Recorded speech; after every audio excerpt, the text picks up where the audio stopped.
Okay, hi friends.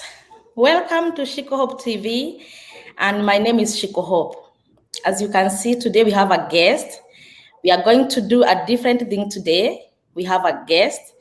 He is here today with us to share his American journey with us, and I know you will be encouraged. And let's hear from our guest. Let me take this opportunity to invite him to say hi to us. Hi, Farrell. Hi, Shiko. Thank you so much for having me here today. My name is Farrell Wamadhoni, and I'm so glad to be here today. And thank you for this opportunity. And thank you for the good work that you are doing outside there, giving the information, helping those people who have lost hope. Thank you for this channel. We appreciate so much. And may God bless you and continue empowering others outside there. Okay, thank you for coming. And I know you have come here to share your American journey with us because we need to hear these stories, we need to hear these testimonies from other people. I have been giving my experience, and now it's your time to give your experience. And before we go on, I would like to tell you, my viewers, if you are new here, subscribe to this channel. Make sure you share with other people so that they can learn from our guest's story or testimony today. Now, Farrell, can you tell us how your American journey started? How many times have you applied before you won? Thank you, Shiko. Well, I think mine is a little bit different because I applied only once. One time, I know there are so many people who apply, many times, but mine was just one. That was back in 2016. That's when October 2016. That's when I applied for mine, and then 2017 May. I had shared with a friend of mine, and she called me and she was like, "Okay, I have your confirmation number. Can I check for you?" And I was like, "Oh, go ahead." I was working, and she checked, and she was like, "You have to come meet me because I have some good news." I didn't even know. So when I meet her over coffee, she was like, "You have been selected." Oh my, I couldn't believe it. So I applied only once, and I got it. Wow, you are so lucky. I was. Wow, and you didn't have any idea about checking or what happened? No, I just applied and forgot about it. You So, know, so you were not thinking about green card or from October to May? no, I wasn't actually because I was very busy. I was actually a school teacher, a high school teacher. So I was so busy with my life, and then it just happened. And Wow. yeah. Now, can you tell us now after uh, seeing of noticing that you have been selected, how was it? Well, I think at the moment it didn't really sink in that I had won. I was like, this is just a normal thing. But then after like a few days, it really hit me that, wow, you have won the American green card. And I was like, wow, this is, it was so surreal at that moment. So I felt good because I had been praying for that. And yeah, I felt so nice. And I knew that now the journey had started. Wow. And before we continue, can you tell us, was your case number a high one or a low case? Yeah, I remember my case number was, I can't remember the real number. It was 35,000 and something. And so, yeah, it was 35,000. Wow. So And that's a high one, eh? I don't think it is a high one, it is an average. An average, exactly, an average one. Yeah. Okay. And did you know or did you have any idea on how to go about the visa processing? Actually, no. As I said, that was my first time to apply for the green card lottery. So I didn't have any idea. I was so confused. So I had to look for information from people. I had to Google. I had to go to Facebook groups to try and find help. Because let me say this: somebody advised me that because you've won the green card, don't tell anybody. In fact, I didn't even tell my family, you know, because people think when you win, you automatically have the visa. But somebody told me until you get the visa, that's when you know actually you've won it. So stop distributing information before even you have the visa itself. So just calm down, start finding information on how to go about it, and then afterwards you can tell the people. So I didn't have any information. So you went to look for information from Facebook Yeah. and Google. And Google, and because also I had some relatives here in the US, I asked for information. So all this information, I brought it together, and I started step by step. Wow, Yeah. that's amazing. Mm-hmm. So how did you go about it? How did you go about the processing? Were you done, sending the documents online or physically? Can you take us through that process? I can say for sure it's a daunting task. Green card is not an easy thing. It's not like a walk in the park. You have to like have the energy. You have to be very patient. Because even before that, I said I applied in 2016 and I got my visa in 2018. So if you're a person who can give up, you don't need to give up on this one. So you have to be very patient. So I think that the first thing is now the waiting, because you have to wait for your case number to become current.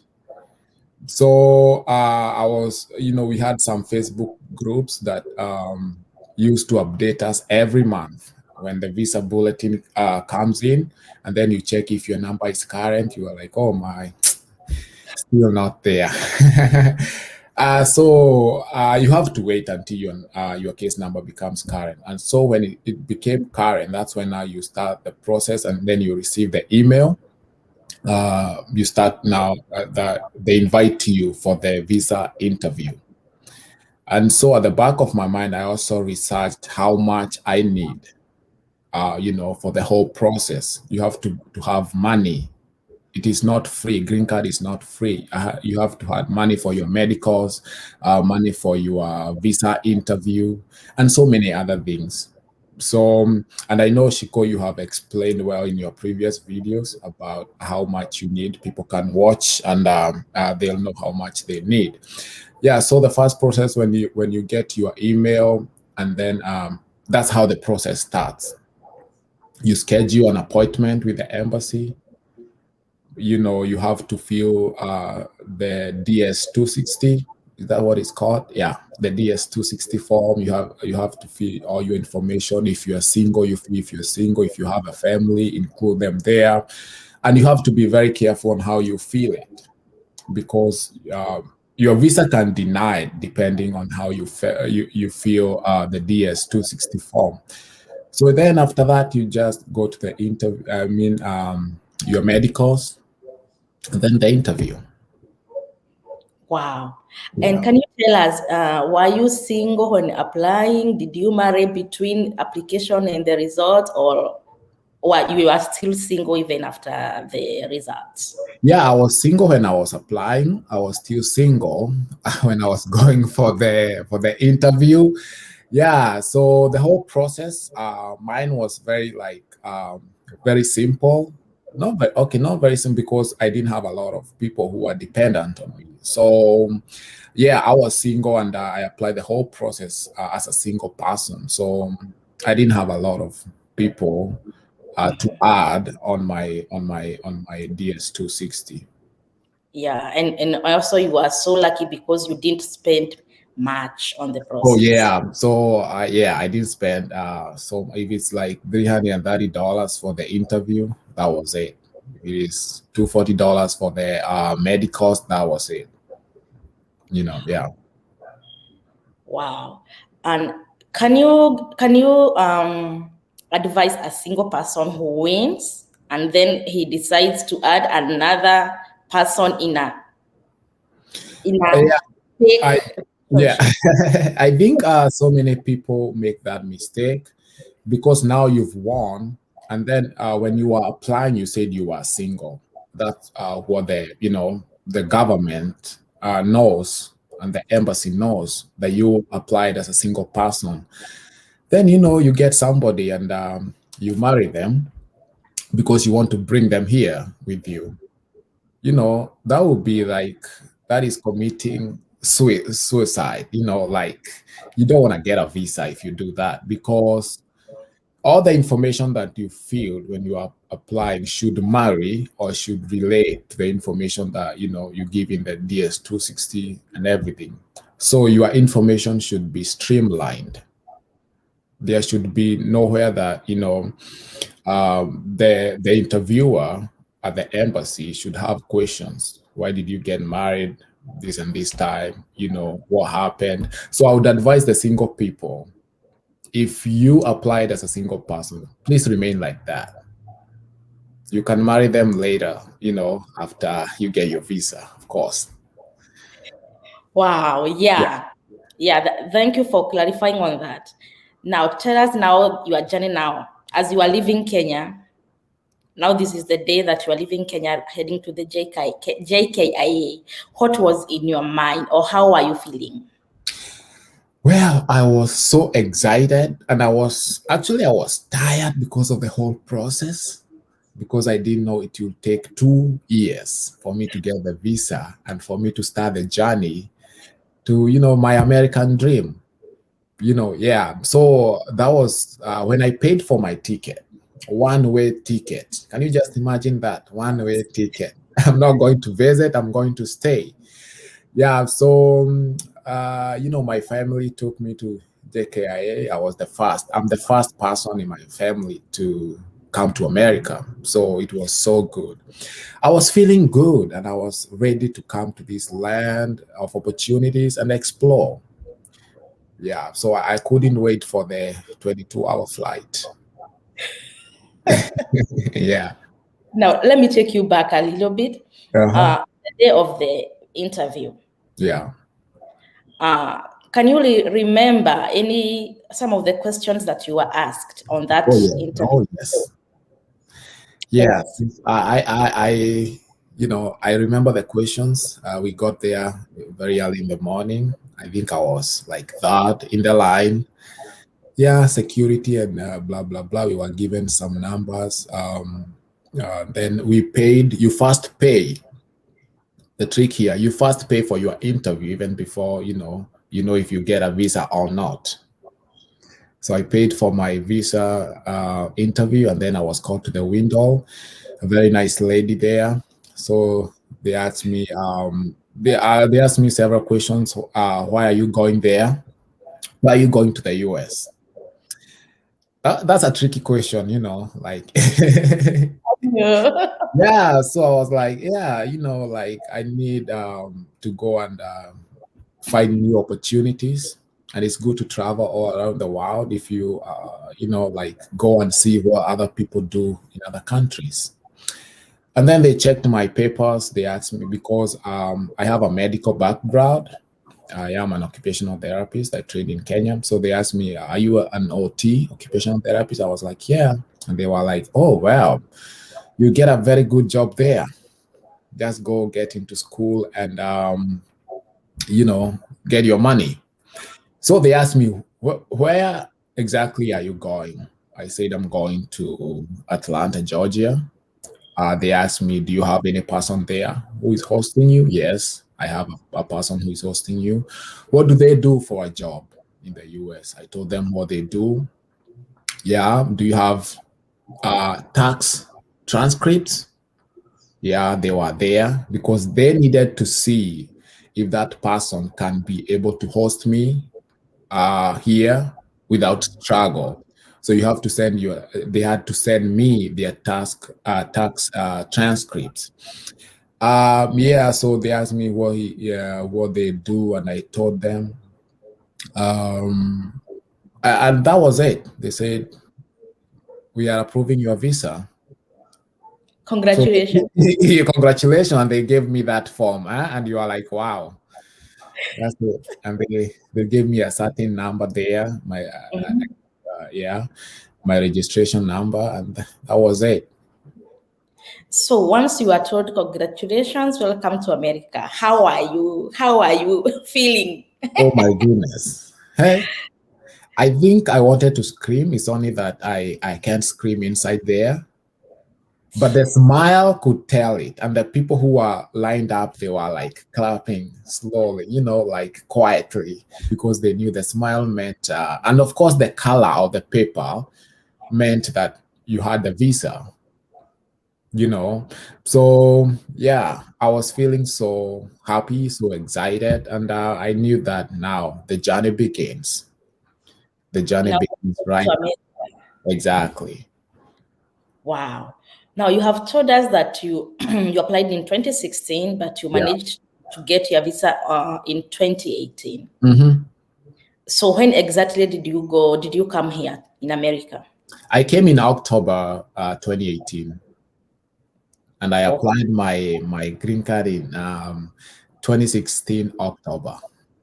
So 2 years. Exactly 2 years. So it is not a short or a Oh, simple no. or easy process. You don't just wake up and start the process, and then by the snap of the finger is done. You have to be very patient. You have to understand. You have to invest your time and money to be here. Wow, wow, Yeah. wow. Now take us through the American culture and American system. Once you landed in Georgia, which airport? Uh, One of the busiest airports in the world. The Jackson Hartsfield Airport in Atlanta, Georgia. That's where I exited from. Mm-hmm. Yeah. So, well, America. Here I am. So, from my village. Yeah. So the American journey started immediately. I came here. Um, And let me just say this: your journey in America, like when you arrive here, your host is very important. He or Sure. she, whoever they are, if they are your friend or whoever they are very important in shaping your life or your dream in America. So be very careful when you're choosing a host, because they can either make you or break you.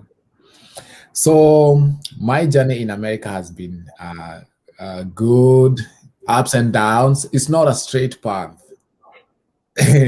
Yeah. So let me say that I didn't have so much of a culture shock, because previously I have been to Europe, so they are very similar. So I had to Europe for a few months for school, so I didn't have that, culture shock, that deep culture shock. At least I was a little bit educated. Yeah, so there was some things I of course knew, but it has been good. It has been good. I don't know where you want me to start. Okay. Now, can you tell us about jobs and Mhm. the job that you used to do back in Kenya? You had said that you were a high school teacher back home, Yeah. but you had done an occupational Occupational therapy, therapy, yeah. but you are not doing it back home, Well, right? I wasn't like formally employed. I had employed myself. I was self-employed. I had my own clients. So I was working in a school. I was just helping out students, and then here I am, like helping students, and I was still working as an OT. I had my own clients. So what happened when I came over here? I was earning very good money in Kenya, actually.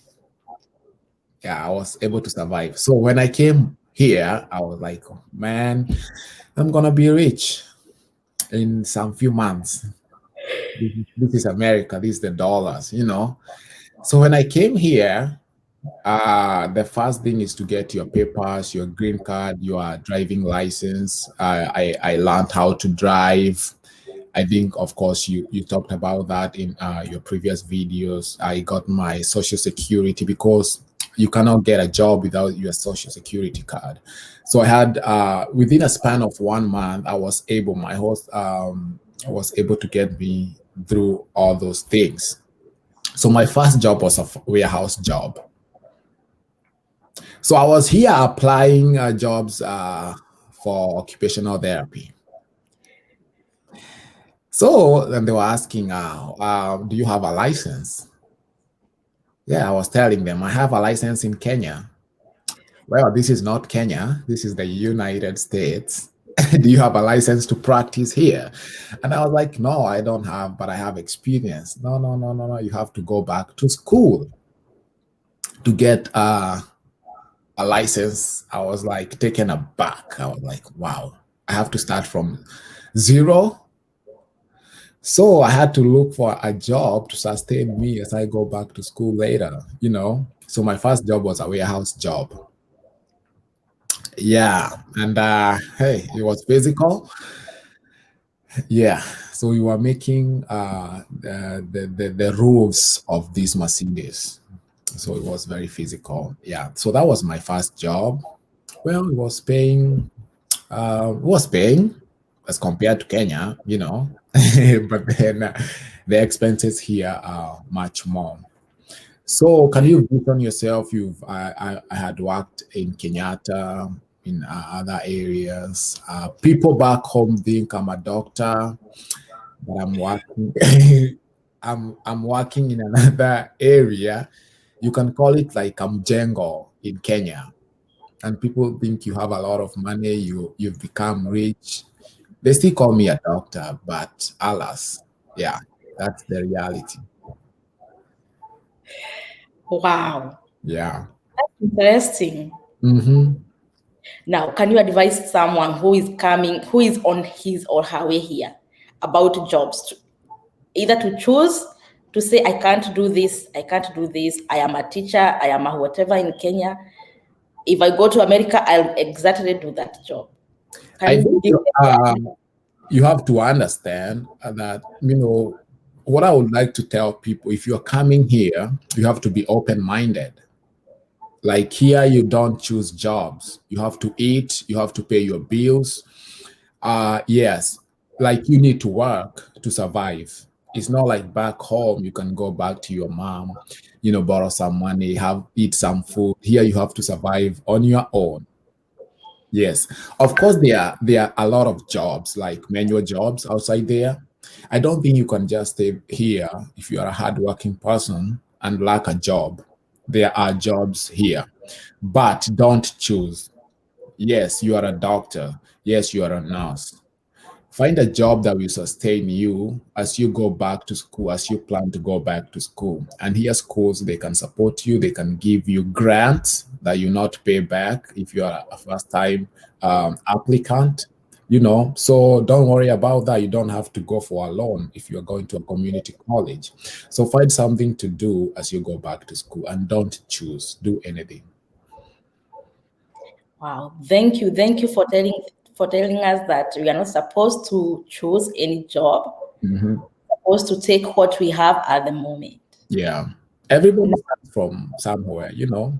You don't Sure, just start from the top. Just build yourself a step at a time and you find your American dream. Your American dream, you have to work for it. You don't sure. just come here and sit down and let the American dream come. Your American dream, you have to work for it. Wow. Yeah. Now, can you tell us some of the challenges that you have faced since you come here, since you came here? Of course, this is not home, you know. Yes, we are staying here, but actually, this is not home. You don't know a lot of people. You know, there's back home, you feel some peace, you know, a lot of people outside there. Here, you just wake up, go to work, come back, sleep, go to work. You can't go to your neighbor and knock on the door and start chatting. Even your friend, you have to book an appointment with them to go and see them. So for me, the challenges, because I was a very social person, like talking to people and everything. So that was a challenge to me. Like, oh my goodness, the first 6 months I was like, okay, am I going crazy? Am I being depressed because there's nobody to talk to? So that is one challenge, the social life. Another challenge was the food. Was so different, the taste and everything to adjust. And of course, the weather. We are used to, a very warm climate back home, but here you come, there are seasons, winter, summer, and there are extremes.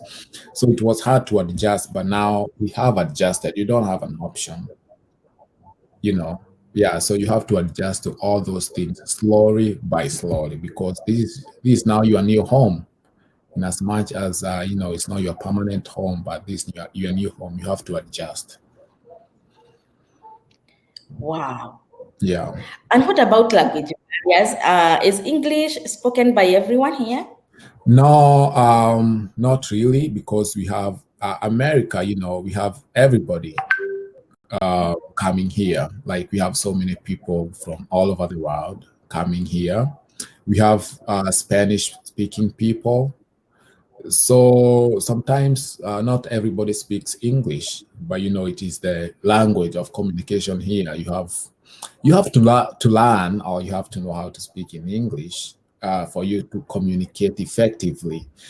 So even if you are not, some people come here not even do green card by other means, and if you didn't know English, you have to learn, because it's important for communication.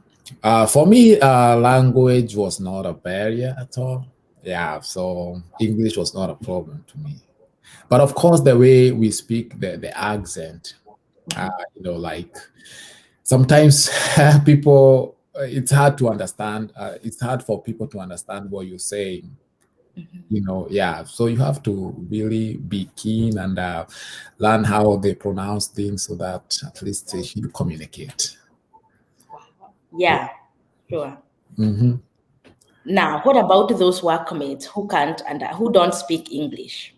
How was your communication? Oh wow, that was trouble because sometimes we have people like they speak Spanish, like they don't know English. Even right now, I'm working with such people, and it's very hard to communicate with them. So you try to like guide them, sign language, do this and do that. Yeah, so that is a challenge. I work with several guys who don't know any English, but at least we have some people who are very bilingual, like they speak English and they speak Spanish, so they are able to translate what we are telling them. But it's a challenge. It's a difficult. It's very difficult. Oh, yeah. But also here, let me just go back about the challenges. Also here, you have to drive. We don't have matatus like back home, so you need a car. So you cannot just wait in the morning and you are hopping into a train or it depends on the city you are in. But where I am, you have to drive everywhere. That's like you need to have a car. You need to have gas money. You have to pay insurance. So if you don't love driving, that's a challenge. Yeah. So mhm. So, did you experience any any homesickness? Is Oh it called like that? yeah, homesickness. Yes, I did the first year. I really wanted to go back home. I missed my family. I missed my friends. As I told you, I'm a very social person. I missed the food. I missed everything about Kenya. Kenya, we are blessed. Actually, it's a blessed country. And nobody is preventing anyone from going outside Kenya and finding your dream. But at least you miss home actually. So I was homesick. I was like, I'm going back home. Yeah, but I did after 2 years. You are so lucky to go home after two I years. know, and that's the good thing with the green card. You become a permanent resident, so you can travel anytime that you want. But don't overstay, like don't spend like 6 months away, So with the green card, you can go back home, come back anytime you want. It's a good thing. Green card is a good thing. Okay, were you worried when you arrived here because most of your neighbors, your workmates are not people from Kenya? Were you worried on where you will meet people from your country Oh and yeah. where you met, or where did you meet? Oh man, I was worried because my neighborhood we don't have any Kenyan. You don't even know who to talk to. Like people just wave at you and you wave back. And back home, you just go to your neighbor's house, you sit down for tea, even without being invited. Yeah, so I was worried and I was like, what am I supposed to do? How am I supposed to speak to them? How are they seeing me? You have those worries. But then, of course, here we have a very big, um, a very big number of Kenyans here. So any social event that is Kenyan, that's where you meet the Kenyans, and in church. So we have Kenyan churches here, down here, several Kenyan churches down here in Atlanta. That's where you meet all the Kenyans. And any other social events, baby showers, graduations, weddings, you meet a lot of Kenyans. And it feels glorious to see people from back home. You don't want that day to end, actually. Yeah, and you speak your Swahili or your native Yeah. language. You speak your native language, you speak your Swahili, and it feels good to converse in Swahili. You talk about what is happening back home. You have, debates. Yeah, I feel like you're back home. Wow, You go yeah, from trauma, yeah, you slaughter the goat, and yeah. yeah. So that's fulfilling. You feel at home, even if you're not back home literally, Mhm. but you feel at home, Yeah. right? Hmm. Wow. Yeah. Now, can you tell us where we can get your social media handles? Because I know you got some good news for these people. You can always find me on all the social media handles, Facebook, Instagram. I'm everywhere, and YouTube. So my Facebook name is Farrell, Tom Farrell Modoni. My Instagram is Farrell Wamodoni, and I also have a YouTube channel, Discover with Farrell. Now, can you tell us what you do there on your YouTube channel? Just a sneak peek. So in my YouTube channel, I always I have a heart for young people outside there. So I encourage people, young people, and every other person not to lose hope, just to have a vision and do whatever they aspire to do in their life. Because I did it, why not you? I also encourage people, the green card process, my story, and everything. Yeah, everybody can do it. So you can tell them inawezekana. Inawezekana hapa kwa Siko Hope, na everywhere. Okay, guys, you Yeah. heard about Tom Farrell Modoni. Go to his YouTube channel, subscribe there. He got some good things for you. And I don't think we have anything to talk about. Maybe we'll be back later. Or Yeah. if you have something to say, just say it right now. So I think in January, life has been good. In America, it is different, but you have to work. You have to work smart. You have to work hard. You know, um, don't let anybody, if you have a dream, don't let anybody, turn your dream upside down. If you have a dream of going outside, not only in America, but outside the country to find the greener pastures, please do so. And as people who are in America, let's not stop telling those people that life is hard here. Life is hard everywhere.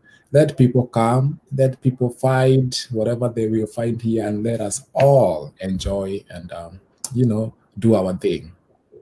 Inawezekana.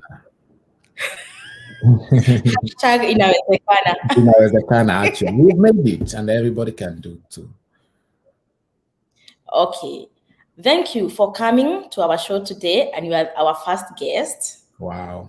I appreciate Yeah, it. we are so blessed to have you today. Yeah, and we appreciate your story. I know You have inspired people, give them hope, and told them that inawezekana, and for sure inawezekana. So guys, thank you for watching this video. Subscribe here, and after you do it here, go to Farrell, Discover with Farrell. Yeah, subscribe there and watch those videos. They are good, they are inspiring. And let us end it here, guys. Until next time. Bye bye. Bye. Thank you.